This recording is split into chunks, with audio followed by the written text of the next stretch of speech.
Mga istoryang magbibigay ng katatakutan, kwentong tampok, nadala at kababalagan. Tara't sabay nating pakinggan, lakbayin ng lagusan, tungo sa nakapaninindig balahibong karanasan. Horror and True Stories.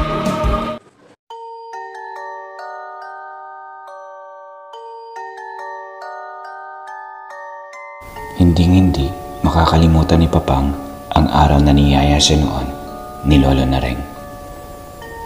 Kapitbahay namin itong matanda at anak niya ang kumpare ni Papang na si Kuya Nono. "Mar, samahan mo ako mamaya sa kabilang baryo. May inuman doon. Kaarawan ng inaanak mo. Iniimbita ka ng kumpare mong si Nono." Kilala si Papang na manginginom noong kabataan niya hanggang sa makilala niya si Mamang at naasawa. Isa sa ugali ni Papang ang hindi tumanggi sa alok, lalo na kung usapang alak. Kaya naman kaagad niyang pinaunlakan ang imbitasyong yun. Lumipat na noon sina Kuya Nono sa kabilang baryo kaya kailangan ni Papang dumayo doon para sa isang pag-anyaya. Sobrang saya raw noon sa labas ng bahay ng kumpare ni Papang na si Kuya Nono. Tila isang bonggang selebrasyon ang nagaganap. Ang daming tao at sari-saring putahe ang nakalatag sa mahabang mesa. Sa pagkakaalala ni Papang, may dinuguan raw, tapos adobo, lechon, pansit, at iba pang inihaw na karne ang nakahain sa lapag. Pagdating nila agad, tumango siya pero sa hindi malamang dahilan ay tumanggi siya. Hindi niya maipaliwanag kasi pagdating sa alak ay alerto ang lalamunan niya. Pero sa pagkakataong yun ay tumanggi raw siya. Salamat pre. Pero mamaya na muna ako. Magpapahinga lang ako saglit. Anya rito. Hindi pa man siya nakainom o nakakakain ay parang nasusuka na siya sa nakakasulasok na amoy ng lalaking katabi niya.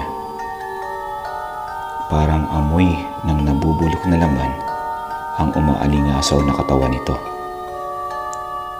"Sige na, isang tagay lang. Sige ka. Baka huling inom mo na to kasama kami." Giit nito at umahalakhak na parang demonyo. Tinanggap daw ni Papang ang basong iniabot sa kanya ng lalaki. Akma na sana niya itong itutungga nang may kamay na pumigil sa kanya. "Pare, mamaya na yan. Kumain ka muna para may panlaban sa sikmura." Anito at ngumiti sa kanya. Si Kuya Nono pala ang pumigil. Tumayo si Papang at humingi ng pasensya sa lalaking nag-abot sa kanya ng baso. "Sige, ayos lang." Anito, pero masama ang pagkakatitig sa kanya. Nang matapos siyang kumain, ay kaagad daw na bumukas ng serbesa itong si Kuya Nono. Hindi na siya pinabalik pa doon ng kumpare niya sa labas para makisabay sa mga panauhin. Ang sabi lang nito sa kanya ay mag one-on-one silang dalawa dahil matagal-tagal na rin mula nang huli silang nagharap sa mesa bago ito lumipat sa kabilang baryo. "Pre, sino ba yung mga tao sa labas? Ang dami may yatang bisita." Tanong ni Papang kay Kuya Nono. "Hindi ko bisita ang mga yan. Si tatay ang nagdala sa kanila rito." Sagot ni Kuya Nono sa kanya.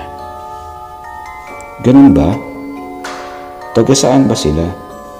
Tanong ulit ni Papa. "Iloilo, pre. Pero maiba tayo.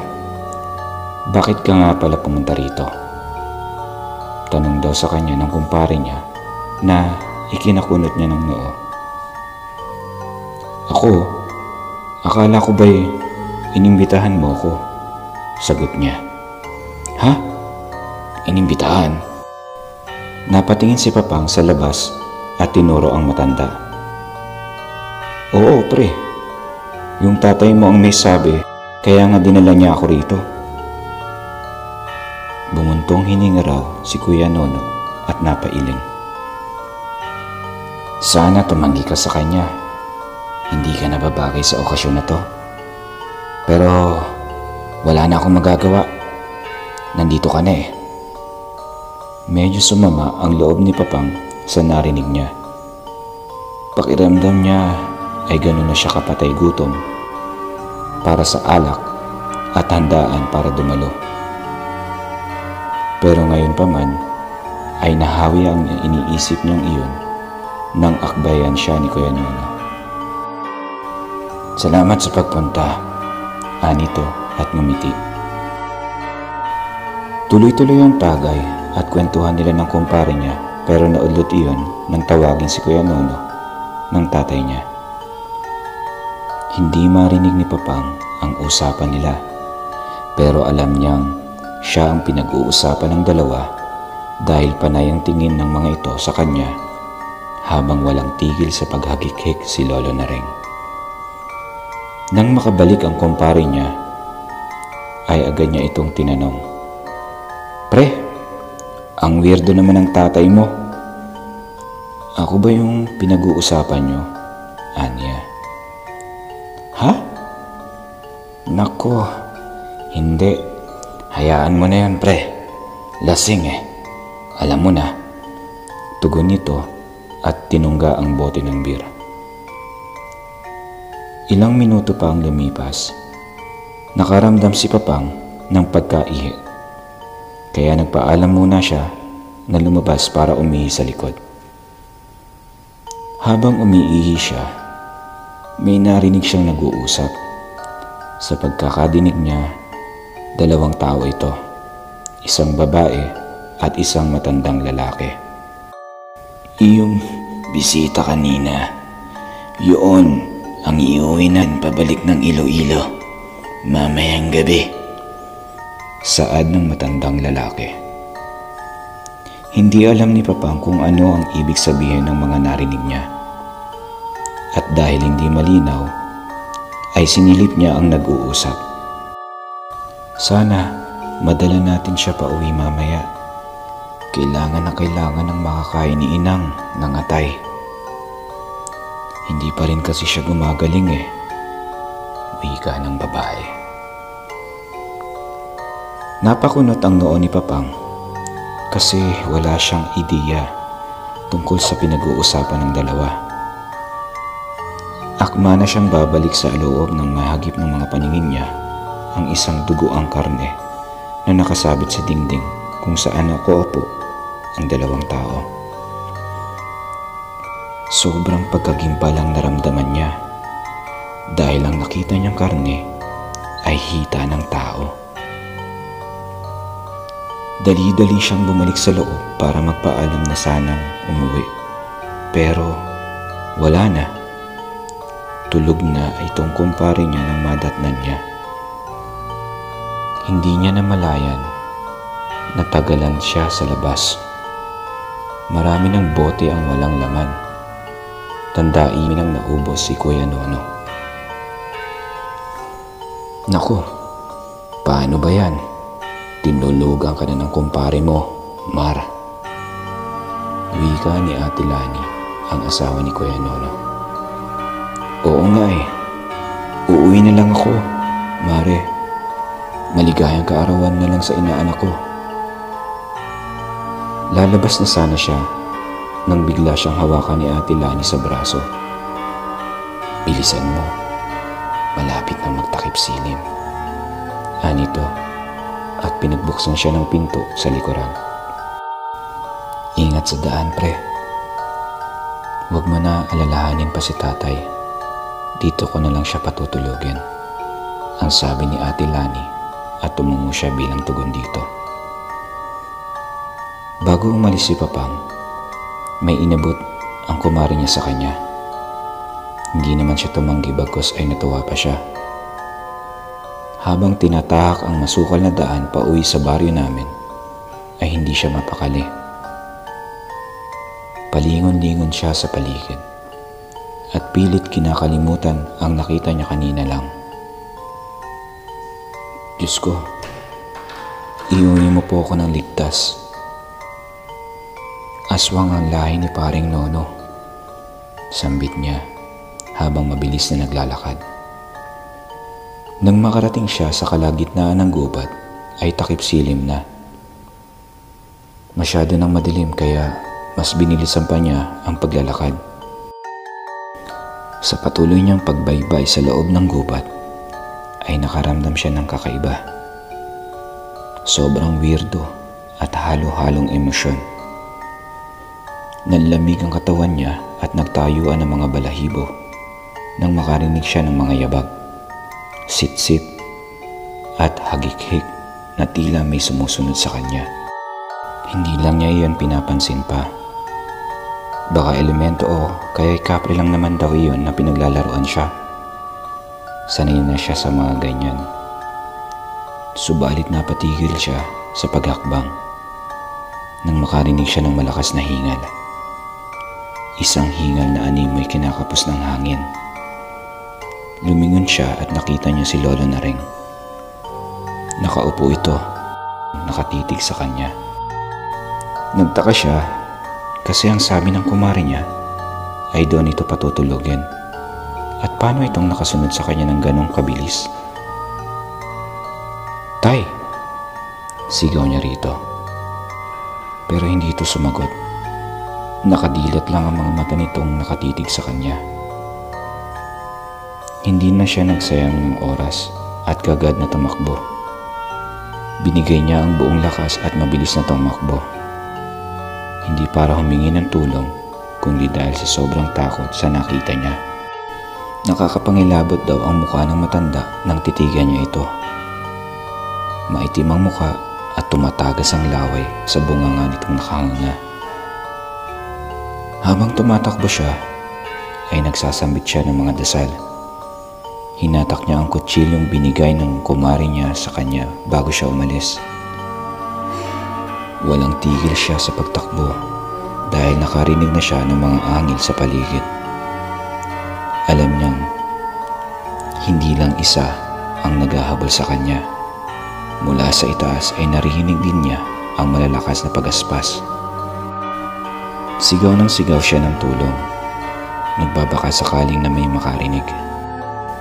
Hingal na hingal siya sa bilis ng kanyang pagtakbo.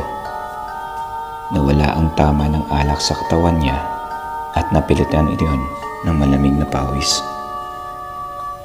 Maliwanag na sa bahaging iyon ng lugar dahil sa ilaw na nagmumula sa nag-iisang poste. Huminga siya ng malalim at pinahid ang mga nagtatagaktak niyang pawis. Tumawid siya sa tulay at nang marating niya ang dulo ay lumingon pa siya para tingnan kung may sumusunod pa sa kanya. Aswang! Sigaw niya nang makita ang napakalaking baboy sa kabilang dulo ng tulay. Pero laking gulat daw niya nang tumalon ang nasabing baboy sa sapa at tuluyan itong nawala.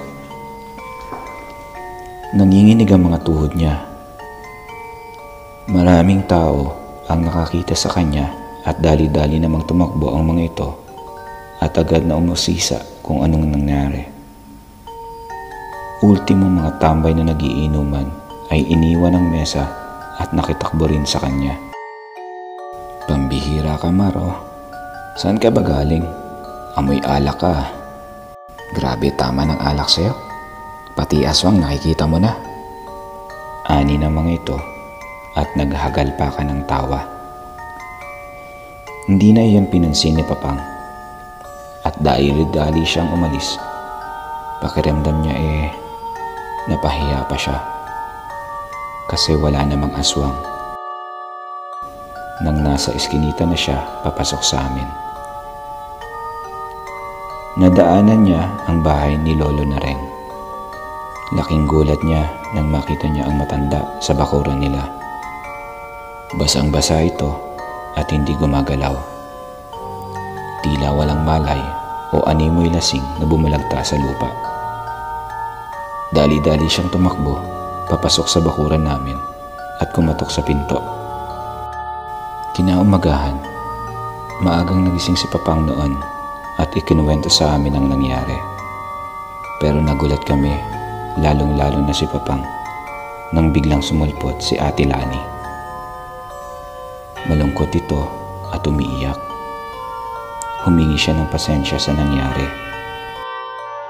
Alam daw ni Ate Lani ang plano ng tatay niya bago pa man sumapit ang kaarawan ng anak nila ni Kuya Nono. Naiimbitahin si Papang at iihawin para kukunin ang preskang atay. Ang kaso ay nabigo ang matanda, kaya ang nangyari, ang mismong apo nito ang tinangay at ibinigay sa mga panauhin nila. Inamin din nila sa amin na may lahi silang aswang, pero hindi nila akalaing gagawin yun ng mismong tatay nila sa apo niya. At simula din noon, hinanap na nilang mag-asawa si Lolo Naring para panagutin ito. Nilihim namin ang pangyayaring iyon dahil sa pabor ni Ate Lani. Kapalit ay huwag nilang kaming gagambalain. Pero di kalaunan ay kumalat na rin ang usap-usapan at ang bali-balita sa aming lugar na aswang si Lolo Naring.